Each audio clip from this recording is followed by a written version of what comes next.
I'm certain, knows that. So that's the John, point. just taking, Professor Nalapat, I want to take up John a little bit more on this. Before coming to India, why doesn't America get Germany to stop playing both sides? I mean, you're saying India is playing both sides, but I think Germany is the one who's funding it. They're still retaining their stake in Nord Stream 1. You're not being able to convince Germany either. Yeah, that doesn't mean the United States isn't trying. Why do you think Germany agreed to stop Nord Stream 2? Of course the United States is pushing its NATO allies to reduce their dependency on Russian oil and gas, the same way it's pressuring everyone else.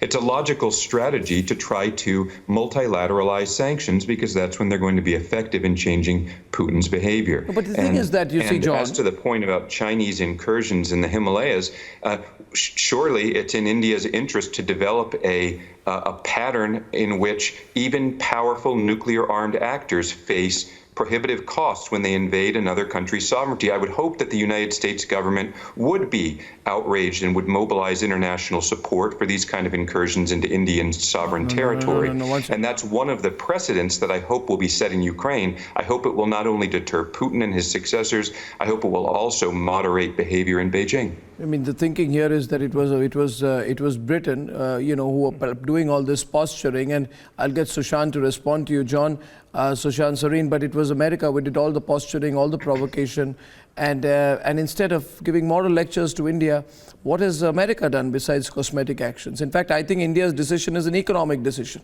and we have a right to take our own economic decisions. And there are still, by the way, 33 American companies which are functioning in Russia.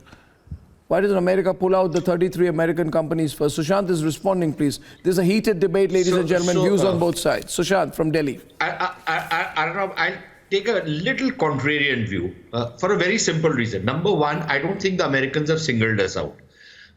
The White House spokesperson was asked a question and she responded in a somewhat wishy-washy manner. She didn't single out India. Number one. Number two, I don't think we are busting any sanctions. There are no sanctions on Russian oil. And as you very correctly said, there are many European countries which continue to buy Russian oil. And we need to buy that oil. Although Russia is a very marginal supplier to India, I think we only buy about 2% of our oil or 3% of our oil from the Russians directly.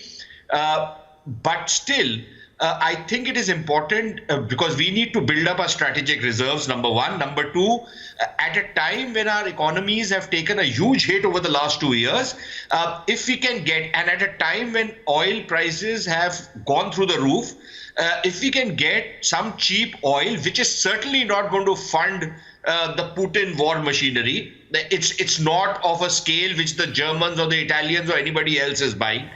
So it's not going to be instrumental in funding Putin's war machinery. I think it's a marginal purchase, and I don't think one should make too much of it. Number four, I think we have to understand that this whole talk about sovereignty and the United States and India must set an example.